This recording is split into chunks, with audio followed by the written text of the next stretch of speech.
Hoy vamos a reflexionar brevemente sobre los beneficios de estar en el centro de la voluntad de Dios.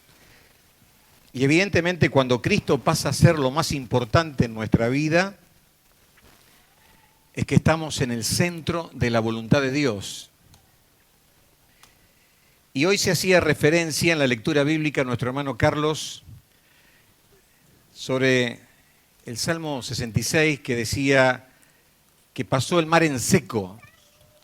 Y luego nuestro hermano Alejandro también hacía referencia en su oración a que con el poder con que permitió que el pueblo de Israel pasara el Mar Rojo, también con ese mismo poder ha obrado y ha transformado nuestras vidas.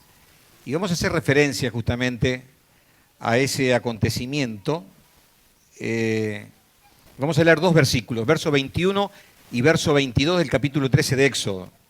Y Jehová iba delante de ellos de día en una columna de nube para guiarlos por el camino, y de noche en una columna de fuego para alumbrarles, a fin de que anduviesen de día y de noche.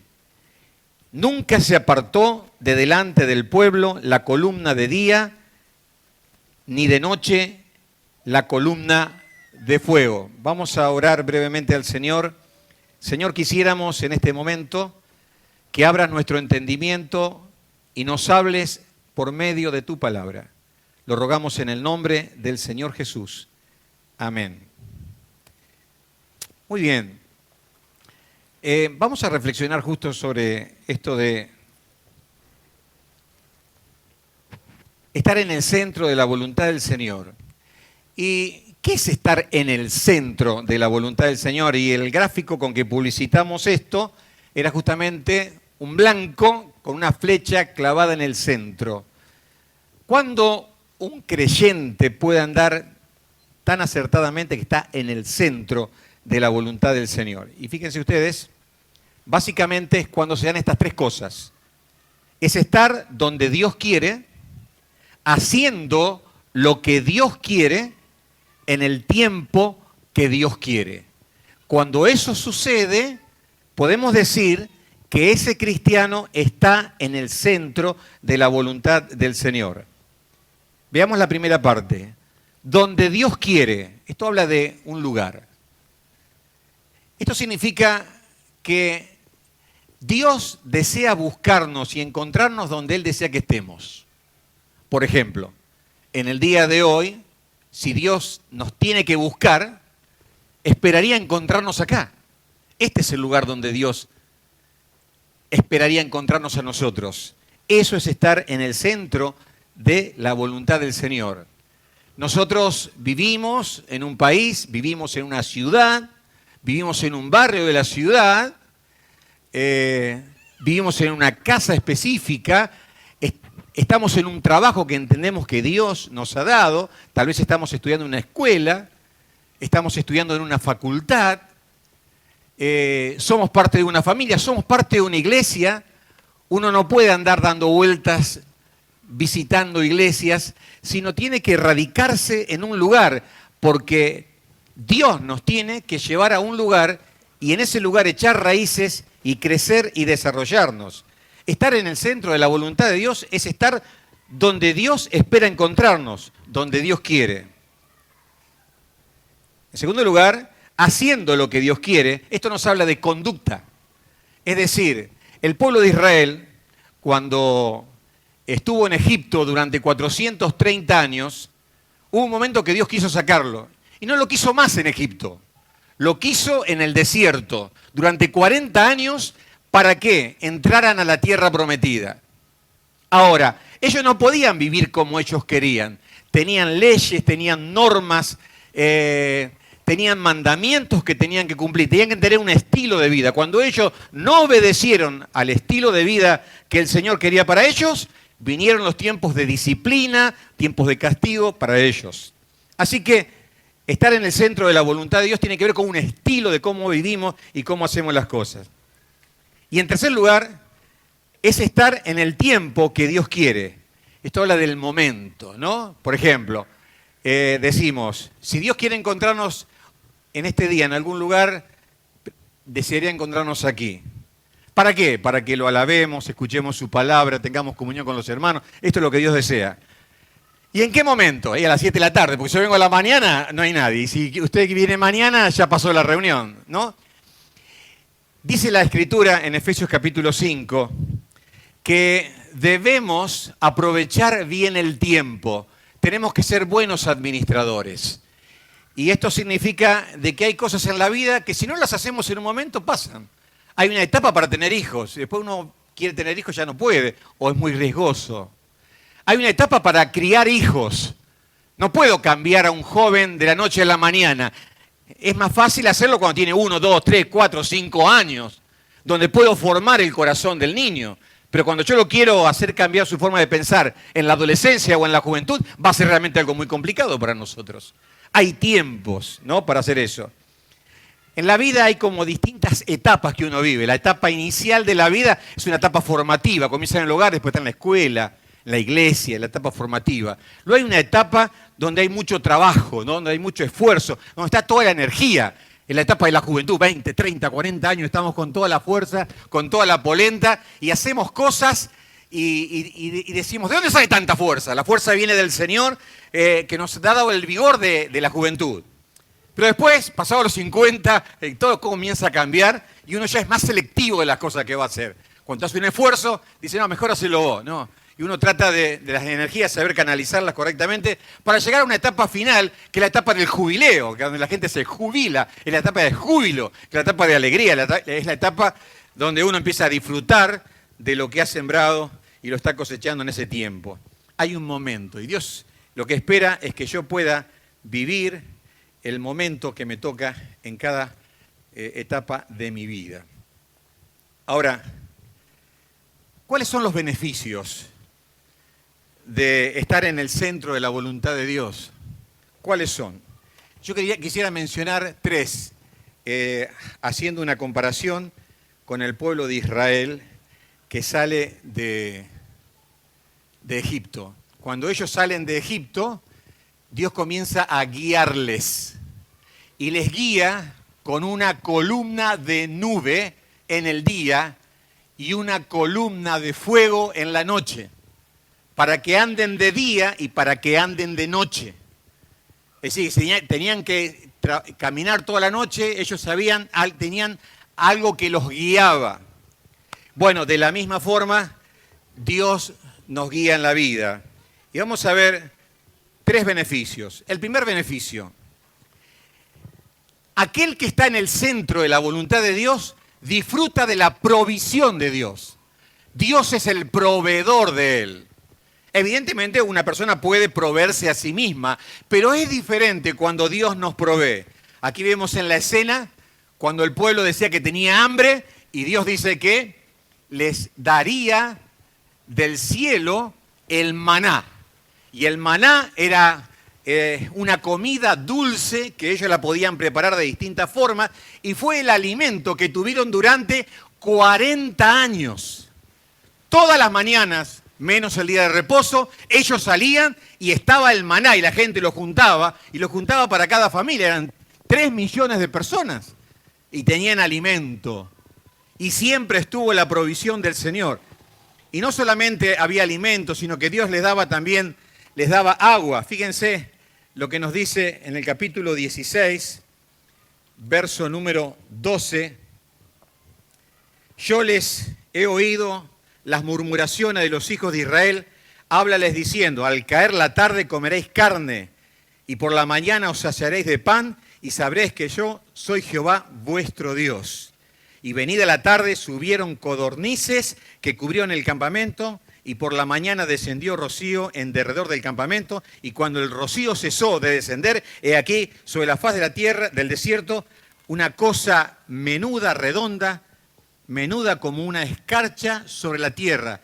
Y viéndolo los hijos de Israel, dijeron unos a otros, ¿qué es esto? Porque no sabían qué era. Entonces Moisés les dijo, es el pan que Jehová os da de comer. Así que el Señor realmente los sacó al desierto, no para que murieran, los sacó para proveerles todo lo que ellos realmente estaban necesitando. Así que proveyó para cada una de sus necesidades. Y fíjense lo que dice en el capítulo número 15, verso número 25, y quitó, 25, y Moisés clamó a Jehová, y Jehová les mostró un árbol, y lo echó en las aguas, y las aguas se endulzaron, y allí les dio estatutos y ordenanzas, y allí los probó. Y dijo, si oyereis atentamente a la voz de Jehová, tu Dios, e hiciereis lo recto delante de los ojos, y diereis oído a mis mandamientos, y guardareis todos sus estatutos, ninguna enfermedad de las que envié a los egipcios te enviaré a ti, porque yo soy Jehová, tu sanador. Es decir, no solamente fue el proveedor de comida, sino también de salud. Y en el verso 27 dice que llegaron a Elín, donde había 12 fuentes de agua y 70 palmeras, y acamparon allí junto a las aguas. Y en Nehemías, capítulo número 9, hay un relato paralelo. Dice, y enviaste, verso 20, tu buen espíritu para enseñarles, no retiraste tu maná de su boca, y agua les diste para su sed. Los sustentaste 40 años en el desierto, y noten esto, de ninguna cosa tuvieron necesidad. Sus vestidos no se envejecieron, ni se hincharon sus pies. Así que el Señor les proveyó todo lo que necesitaban. Hermanos, Dios no nos promete que vamos a ser todos archi riquísimos. Sí promete que va a suplir cada una de nuestras necesidades. Y fíjense, en el caso de ellos, ni siquiera se le hincharon los pies. Y dice que el Señor les permitió que no necesitaran cambiarse la ropa porque no tenían dónde comprarla, sino que la ropa no se envejeció durante 40 años. Fue el proveedor de ellos. Siempre pensamos que tal vez nos puede llegar a faltar para el futuro, cómo vamos a hacer con esto, con aquello. Y Jesús, en el capítulo 6 del Evangelio según San Mateo, les dice, ustedes no tienen que estar afanándose, preocupándose, qué va a pasar mañana, qué vamos a comer, qué vamos a vestir. El Señor, dice en el verso 32 del capítulo 6, conoce sus necesidades y Él les proveerá. Lo que ustedes tienen que preocuparse es en buscar el reino de Dios y su justicia, y las demás cosas, es decir, las necesidades, serán plenamente satisfechas. Porque Dios conoce las necesidades, por lo tanto suple las necesidades cuando nosotros necesitamos que Él las supla.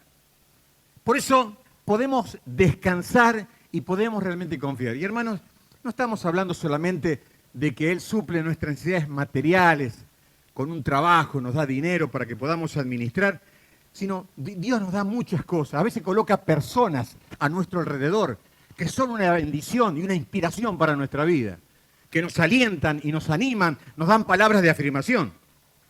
A veces puede pasar que yo necesite ánimo, que necesite aliento, y es el Señor que llega para darme aliento y fuerzas. Dios le da fuerza a aquel que no tiene ninguna, dice la palabra del Señor. Yo recuerdo que mi mamá me decía, a veces estaba sola en mi casa y necesitaba correr un mueble, y con 70 y pico de años no tenía la fuerza, y le decía, Señor, dame la fuerza. Y comenzaba a empujar el mueble y el mueble se movía, ¿no? Y el Señor le daba fuerzas para hacer todo eso, porque no estábamos nosotros en ese momento allí. Palabras de ánimo. Muchas veces yo le he dicho al Señor, Señor, yo quiero que hoy me des una palabra de ánimo, que llenes mi corazón de gozo. Estoy necesitando sentir el ánimo para enfrentar el día. Y suceden cosas en el día. Y vienen noticias sobre nosotros que alientan nuestro corazón y nos llevan a seguir adelante con fuerza, con entusiasmo, con fervor. Hermanos, si estamos en el centro de la voluntad de Dios, Dios es nuestro proveedor. Provee todo lo que nosotros necesitamos. No necesitamos mendigar. No necesitamos pedir. Dios nos provee a nosotros de todas las cosas que nosotros necesitamos. Por eso, podemos confiar. Yo recuerdo cuando Alicia estaba embarazada y iba a llegar nuestro primer hijo, Lucas, decíamos, ¿cómo vamos a hacer para comprar esto para el nacimiento? Y había varias cositas, ¿no es cierto?, que uno tiene que preparar, como seguramente lo habrá hecho Luis y Lorena. Y hicimos una lista, anotamos en un papel y lo pegábamos en el botiquín, en la cocina, en el dormitorio, en distintas partes. Y cada vez que encontramos ese papelito escrito, estábamos orando. Y pudimos ver que el Señor fue proveyendo cada una de las cosas que estábamos necesitando. Él es el proveedor. Cuando nosotros tuvimos que enfrentar lo de mi salud y la enfermedad y lo costoso que es un tratamiento de quimioterapia, hay gente que vende en casas, venden autos para poder hacer un tratamiento contra el cáncer, nos asombramos de la forma en que el Señor nos ha provisto para nuestras necesidades. Aún hermanos que no conocemos. Por ejemplo, hoy estaba en mi oficina, baja un correo electrónico, me escriben desde Gaiman, Chubut. Hermano, soy fulano de tal, no lo conozco, hemos hecho un campamento aquí de jóvenes, hemos juntado una ofrenda y queremos enviarle esto a su nombre. Por favor, indíquenos su número de cuenta. Personas que yo no conozco. Yo estuve hace 40 años, cuando tenía apenas 18, en Gaiman, en un campamento de jóvenes, acompañando a mi pastor, prediqué también allí, y fue una experiencia, y nunca más fui a Gaiman, una comunidad de gente de Gales, ¿no? Y está Dios conociendo nuestra ansiedad y proveyéndonos. De la misma forma le proveía todo lo que necesitaba el pueblo. Todos los días bajaba maná. Qué cosa maravillosa. Hermanos, si tenés una necesidad y tenés que afrontar algo, en el momento en que tengas la necesidad, en ese mismo momento aparecerá la provisión del Señor. Por eso anticipadamente vos podés decirle al Señor, Señor, no sé qué vas a hacer, pero tú me vas a proveer todo lo que yo necesito. De donde sea, tú me proveerás. La segunda cosa que Dios nos da cuando estamos en el centro de su voluntad es protección. Fíjense la escena. Dijimos que de noche iba la columna de fuego. Cuando el pueblo de Israel se encuentra con el ejército egipcio que lo venía a atrapar, la columna estaba delante y el pueblo se espantó. Y Moisés les dijo a ellos que se quedaran tranquilos. Fíjense lo que dice allí en Éxodo 14:13. Y Moisés dijo al pueblo, no temáis, estad firmes y ved la salvación que Jehová hará hoy por vosotros, porque los egipcios que hoy habéis visto, nunca más para siempre los veréis. Jehová peleará por vosotros y vosotros estaréis tranquilos. Este versículo que le hemos usado en muchas oportunidades. Dios iba a proteger a su pueblo. ¿Y qué hace en esta ocasión el Señor? La columna de fuego que estaba delante se va atrás y el ángel de Jehová, que supuestamente es Jesús, se van atrás. ¿Para qué? Para separarlo de los egipcios que venían atrás para matarlos. El gran ejército egipcio venía a destruir a este pueblo y llevar cautivos a otros. ¿Y qué sucedió? Dios los separó y les hizo tinieblas para que no vieran y le hizo luz al pueblo para que caminara en tierra seca, teniendo a la derecha y a la izquierda las aguas del Mar Rojo como muros a su alrededor. Y pudieron en toda la noche pasar, tuvieron toda una noche pasando allí hasta que llegó la mañana. Y cuando llega la mañana, dice que en la madrugada, antes que amaneciera, el Señor mira y seguramente habrá mandado a algunos ángeles y les dijo, sáquenle unas cuantas ruedas a estos 600 carros egipcios, que era como una artillería pesada de tanques de guerra, de sofisticada ornamentación, y se cayeron allí las ruedas y ellos se asustaron y desearon huir, y a la mañana Dios le dijo, levanta tu mano y las aguas volverán a su lugar, a sus cauces. Y él levanta la mano Moisés y las aguas caen sobre el ejército egipcio y se produce la muerte de todo el ejército. ¿Por qué? Porque Dios era el proveedor y también era el protector. Protegería a su pueblo. No los sacaba para que los matasen, los iba a proteger y ellos iban a poder luego tomar posesión de la tierra prometida. Hermanos, Dios es nuestro protector. En la Biblia se nos dice que Satanás es un gran ladrón cuando Dios le permite que nos robe. Si no, no nos puede ni tocar. En Job capítulo 1, verso número 10, se dice que Dios había hecho como una muralla, un vallado, había tapialado alrededor de Job, su familia, que eran 10 hijos y la esposa, y los bienes, que era el hombre más rico que había en Oriente. Todos sus bienes, ganados, todo, estaba protegido. Así que el diablo nunca podía, porque Dios le decía, no, no puedes tocarlo, no puedes tocarlo. Hasta que Dios le dice, te doy permiso. Y muchas veces Dios da permiso para que el enemigo nos toque los bienes, nos toque la salud, toque nuestra familia, ataque nuestro hogar de diferentes formas. Pero nosotros podemos confiar que si Dios lo permite, Dios también es el que gobierna ese momento y estará cuidándonos y pondrá los límites para que eso no dañe nuestra vida, sino que nos fortalezca y nos haga personas más competentes, personas más fortalecidas y personas más entrenadas para enfrentar la vida y para poder ayudar a otras personas. En el Salmo 3, verso 3, dice David, cuando huía de su hijo que se había rebelado contra él y había montado un ejército para pelear contra su papá no quiere pelear con el hijo, no hay que pelear con el hijo, y él decide huir del hijo antes de que de enfrentarse y de que muera tanta gente inocente. Y cuando él huía, escribe el Salmo número 3, verso 3, dice, tú eres escudo alrededor de mí, tú eres mi roca, el que levantas mi cabeza, tú eres mi gloria.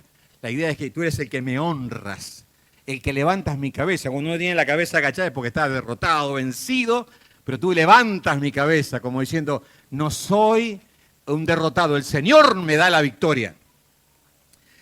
Así que en el Señor nosotros podemos tener la victoria porque Él es nuestro protector. Así como nos dice el Salmo 121, Él es tu guardador desde ahora y para siempre.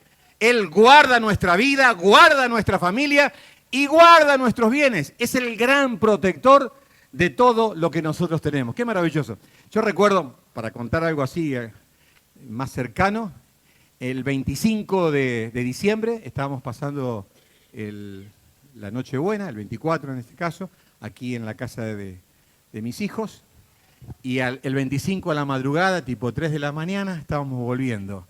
Y vieron que en la ruta, en la circunvalación, colocaron montículos de piedras y de ladrillos y todo ese tipo de cosas para luego atacar. Y vieron que mucha gente le robaron al estilo piraña, a la modalidad piraña, le robaron de todo, ¿no? Y nosotros vimos una piedra importante, traté de esquivarla, no pude y me hizo un tajo como de 2 centímetros. A los 30 segundos estábamos estacionados y ahí comenzando a hacer las maniobras. A los 3 minutos estaba llegando mi hijo Lucas, que estaba yendo para su casa, y me comenzó a ayudar. Al ratito aparecen de enfrente unos policías que habían parado con un armamento pesado y dice, ¿ustedes llamaron a la policía? No, nosotros no llamamos a nadie. No, porque vino un llamado, dice que estaban robando acá con la modalidad de esta, y seguro, nos tomaron los datos, se quedaron con nosotros hasta que cambiásemos la rueda, y cuando cambiamos la rueda le dijimos, antes que se vayan, Lucas, subamos los autos, salgamos rápido, porque los muchachos estaban todos agazapados en los costados, la policía estuvo con nosotros y guardándonos. Y yo digo, ¿qué es eso? Sino la protección del Señor, el que te guarda de todo mal, el que siempre está con nosotros. Y si Él quiere, nadie realmente nos puede tocar. Guarda nuestra casa, guarda realmente nuestra familia. Él es el protector. Así que el que está en el centro de la voluntad de Dios, ¿por qué? Porque está en el lugar donde Dios quiere, porque hace lo que Dios quiere, en el tiempo que Dios quiere, esa persona tiene provisión. esa persona tiene protección del Señor, sobrenatural. Y si algo llega a él, es porque Dios quiere y es para enriquecerlo, es para bendecirlo, nunca para empobrecerlo. Es así. Y lo último. En tercer lugar, nos da dirección. Notamos, allí el pueblo está caminando y delante la columna de nube. El Señor nos va a estar guiando siempre, siempre. El que quiere hacer la voluntad de Dios, Dios se la va a revelar, siempre. Porque Él es el más interesado de que no nos equivoquemos. ¿Por qué los cristianos se equivocan? Porque no consultan y no usan los recursos que Dios puso a su disposición para no equivocarse.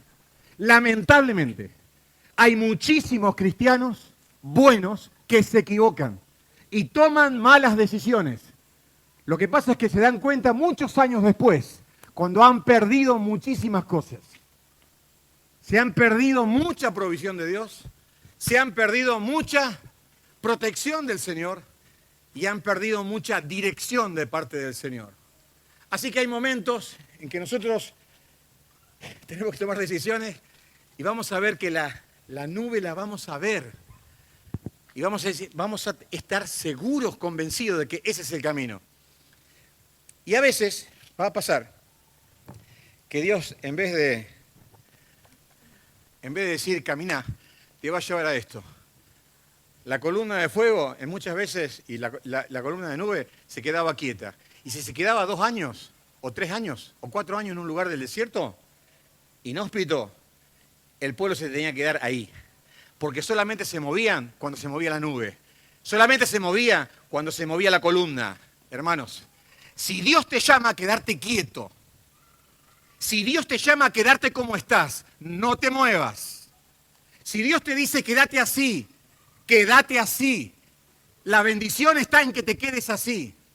Y no que tomes una decisión apresurada de ponerte de novio, de casarte, de agarrar este trabajo, de tomar compromisos y descuidar la voluntad del Señor, los ministerios, tu servicio a Dios, por decisiones apresuradas. Dios nos ha dejado 4 cosas que hay que tener en cuenta, las menciono solamente. En primer lugar, su palabra. Su palabra. Al pueblo de Israel le dejó la palabra a través de Moisés, le dio su palabra y la palabra les iba guiando en lo que estaba bien, en lo que estaba mal. La palabra de Dios debe ser conocida por nosotros. Es el mapa, es la hoja de ruta para llegar al fin de lo que queremos alcanzar. En segundo lugar, el Espíritu. El Espíritu Santo es la persona de Dios que nos acompaña en nuestra vida para guiarnos a toda verdad. Y fíjense, nosotros leímos el pasaje allí en Nehemías, en el capítulo número 9, verso número 20, dice, y enviaste tu buen espíritu para enseñarles. Tu buen espíritu está con mayúscula. Dios ha enviado su espíritu a vivir en nuestros cuerpos. Somos templo del Espíritu Santo y el Espíritu de Dios nos guía, nos habla en nuestro corazón, nos ayuda a razonar, ilumina nuestra mente. En tercer lugar, personas espirituales. La palabra de Dios, el Espíritu de Dios, personas espirituales, buenos consejeros. Ahí me llama la atención que a veces, ante decisiones importantísimas, los hermanos no consultan. No digo que le tengan que decir, yo conozco en muchos lugares que le dicen, pastor, ¿qué tengo que hacer? No, el pastor no tiene que decirle a una persona lo que tiene que hacer. Le tiene que enseñar a tomar decisiones, es totalmente diferente. La responsabilidad de lo que hace cada persona es propia. La responsabilidad de los pastores es enseñar la palabra del Señor, pero la decisión la toma la persona que tiene que decidir. Pero lo que me extraña muchas veces es que no se consulta, como que pudiendo tamizar una decisión para no equivocarse, se toman decisiones sin escuchar el consejo de varias personas que pueden opinar al respecto de algo. Moisés era la persona que era el referente que el pueblo consultaba para que el pueblo pudiera de esta forma hacer la voluntad del Señor. Hermanos, aprendamos a consultar, a preguntar de los que saben y no buscar personas que nos digan lo que nosotros queremos escuchar, que eso sería otro grave error. Confiamos más en alguien que no tiene experiencia, pero que es mi amigo, y no en alguien que me va a decir exactamente lo que Dios me dice a través de su palabra. Y en cuarto lugar, las circunstancias. Las circunstancias es otro instrumento que Dios usa. ¿Cuál fue la circunstancia acá? Se abrió el mar. O sea, si se abrió el mar, ¿qué tienen que hacer? No, yo me voy con los egipcios. No, si se abrió el mar, andá y avanzá, porque se te abrió una puerta. Y el Señor nos abre puertas de maneras extraordinarias y nos va guiando. Yo recuerdo que cuando salí del quirófano donde me operó el cirujano plástico, que me sacó el bulto que tenía aquí en la frente, me dice, bueno, esto hay que analizarlo. Voy al patólogo y en el patólogo estaba trabajando la misma chica que era secretaria de mi hematólogo. Y me dice, hola, Dani, ¿cómo te va? Bien, ¿traes esto? Sí, traigo esto. A los 15 días voy y me atiende la chica y me dice, ¿qué dice acá? Dice, ¿te saco turno para el hematólogo? Dale. O sea, el día anterior ella me estaba sacando el turno. Es como que Dios me agarra de la mano y me dice, vamos por acá. Las circunstancias, las puertas se van abriendo. Al otro día ya voy con el hematólogo. Y el hematólogo comienza a decir, bueno, acá lo que hay que hacer hay que hacer un estudio PET. Vamos a ver cómo está todo. Y cuando sale el estudio, y parecía un leopardo, de todas las manchas de nódulos que había o de ganglios inflamados desde la cabeza hasta la planta de los pies. Todo. Y me dice, bueno, hay que hacer este tratamiento. Sinceramente yo les digo, muchas veces hablaba con Alicia y yo le decía, mire, hay cosas, pero yo a la quimio no vuelvo. Yo no vuelvo a la quimio. Y entonces me dice, hay que hacer quimioterapia. Gracias, Gustavo. Hay que hacer quimioterapia. Ajá. Y después un autotrasplante de médula ósea. Yo decía, no, me parece que prefiero irme al cielo tranquilo. Quisiera irme al cielo y no pasar de vuelta todo esto. Y entonces él me dice, bueno, hay que hacer este tratamiento. Es un tratamiento de 5 días internado, pasándote 120 horas de quimioterapia en cada sesión. Bueno, yo digo, me hago 2 aplicaciones y largo todo. O sea, y después pienso que voy a estar bien. Me hago las 2 aplicaciones, después dice, acá está la tercera. Hice la tercera, no me dio ni dejaron respirar. En la tercera, termina la tercera y me hacen el PET. Todo lo que estaba en el cuerpo, de la cabeza hasta los pies, no había más nada. Había desaparecido todo. Y yo digo, ¿por eso termino? No, ahora viene la cuarta. 480 horas de quimioterapia. Y entonces dice, bueno, y ahora el tratamiento es el autotrasplante de médula ósea. El viernes terminé mi último estudio. En esta semana me van a decir si todo está bien para internarnos y vamos a estar 3 semanas. Yo me tomo del salmo que dice, el Salmo 73, que dice, me tomaste de la mano derecha, me guías según tu consejo y luego me recibirás en gloria. Y gloria no es el cielo, gloria es me llevarás, me honrarás, o sea, me levantarás.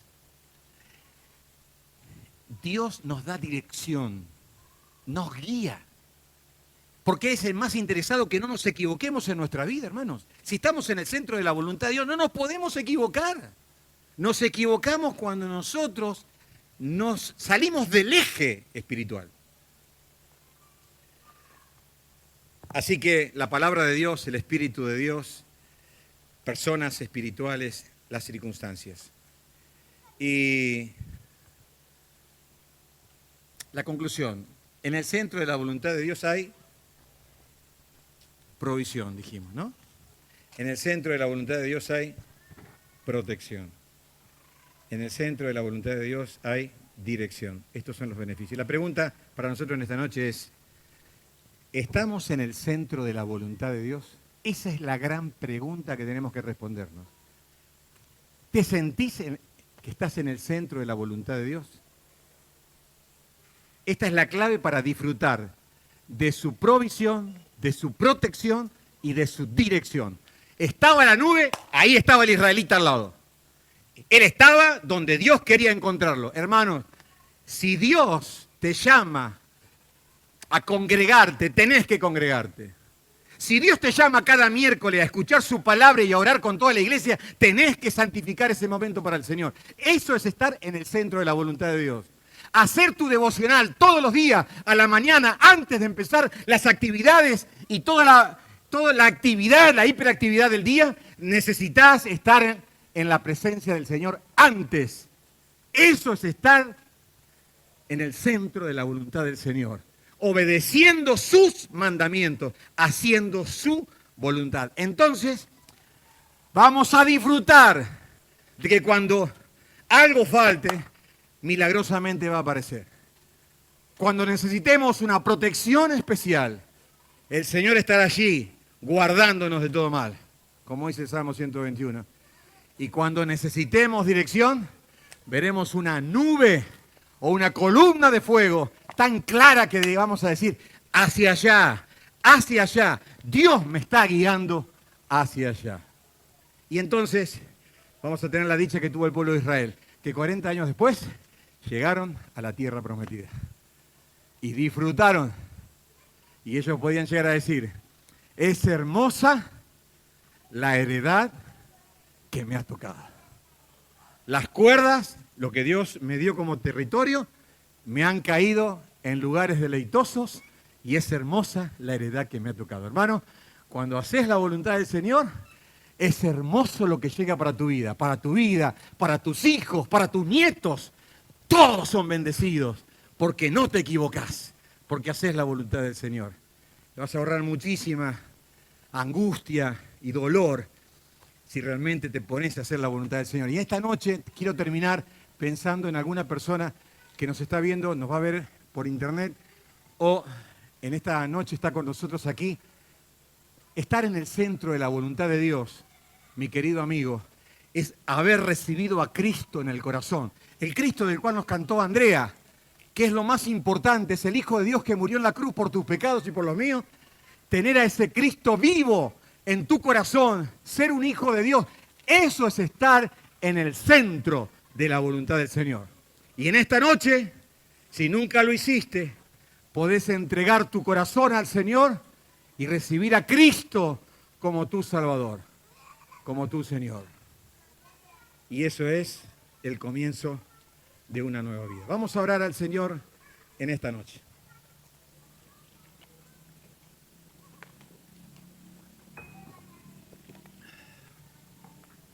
Hermano querido, más allá de los mosquitos que nos han molestado y del calor de esta noche, querido hermano,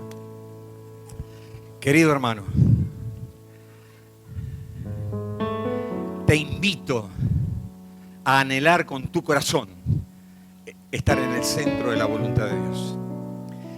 Es más, te pongo una carga en este momento. Hay hermanos que se han desviado o se han enfriado. Necesitan que le des calor a su corazón y que los vuelvas a estar en el centro de la voluntad de Dios. Esa será tu misión en esta semana. Para que te acerques, para que le preguntes cómo está, para que ores por ellos. La iglesia tiene que estar en el centro de la voluntad del Señor. Y vamos a ver cómo Dios nos provee, cómo Dios nos protege, cómo Dios nos guía.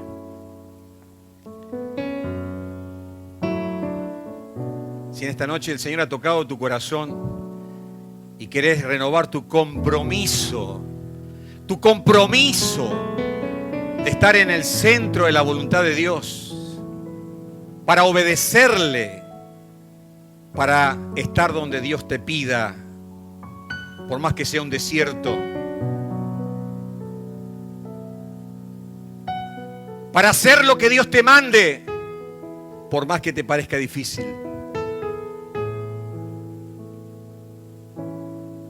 Para responder en el tiempo que Dios te llama y digas, heme aquí, aquí estoy, Señor. Si querés renovar tu compromiso en este momento de oración, te invito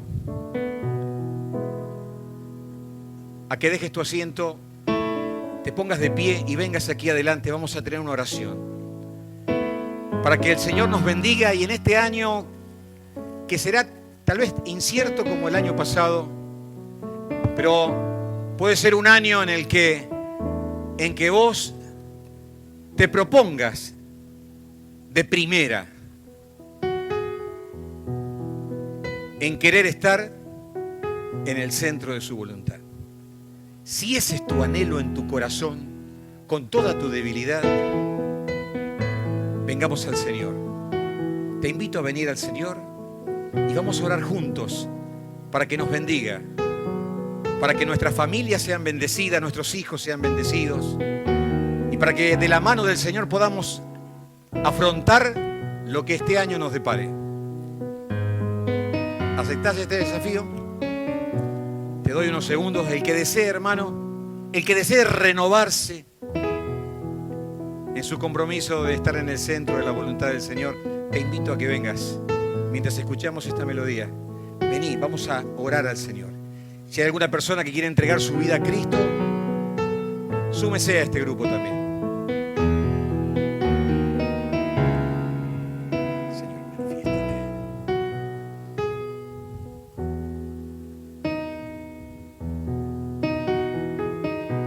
No dejes pasar esta oportunidad.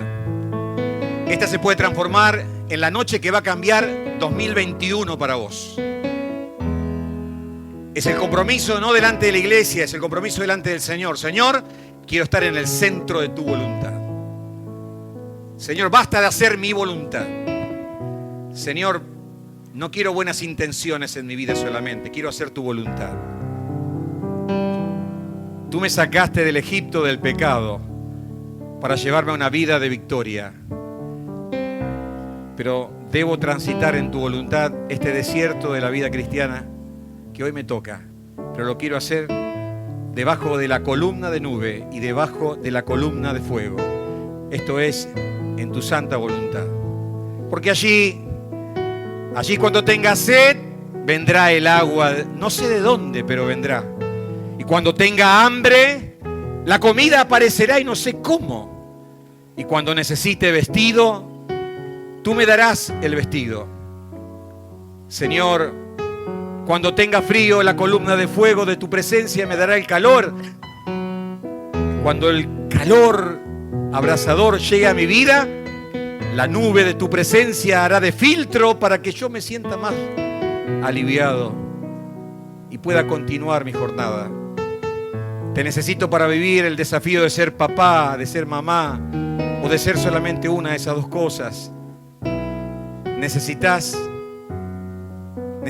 estar en el centro de la voluntad del Señor. Necesitamos estar en el centro de la voluntad del Señor. Vamos a orar en esta noche al Señor.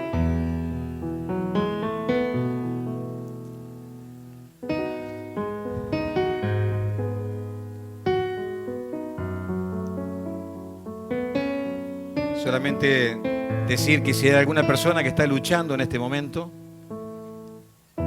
yo te invito a que dejes de luchar y que te humilles delante del Señor y digas: Señor, aquí estoy, y vengas aquí. El Señor te llama por tu nombre, te dice ven, te dice ven.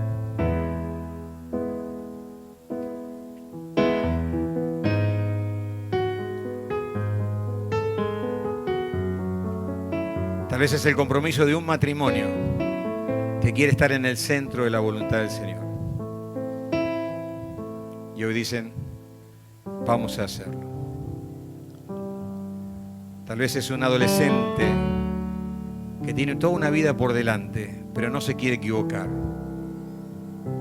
Yo a los 15 años entregué mi vida a Jesús y quise estar en el centro de la voluntad de Dios.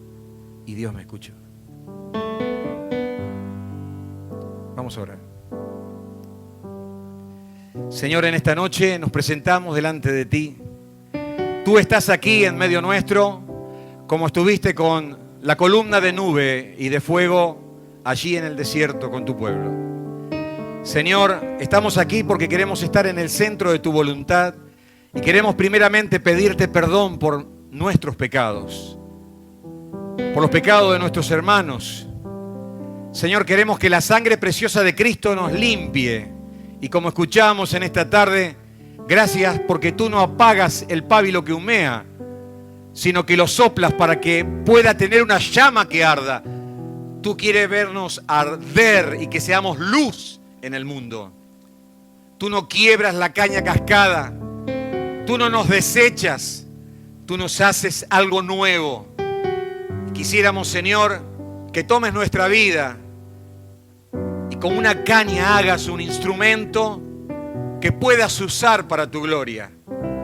Te pedimos por nuestras vidas y por la vida de nuestros hermanos que desean ardientemente estar en el centro de tu voluntad. Nos unimos al deseo y al clamor de sus corazones. Señor, ayúdales a estar en el centro de tu voluntad. Esto es posible si todos los días te buscamos, si todos los días oramos, si nos humillamos. Señor, danos la gracia de poder ser personas productivas y como el pueblo de Israel, multiplicarse por muchos. Como la nación se multiplicó y tomó posesión de una tierra que tú les diste. Queremos multiplicarnos y tomar posesión de la tierra que tú tienes para nosotros, que son las bendiciones que vas a darnos en el futuro. Señor, bendice cada corazón, bendice cada vida. Para tu gloria lo pedimos en el nombre del Señor Jesús. Amén. Amén. Amén. Que el Señor les bendiga, ¿eh? Pueden tomar asiento. Que el Señor les bendiga ricamente.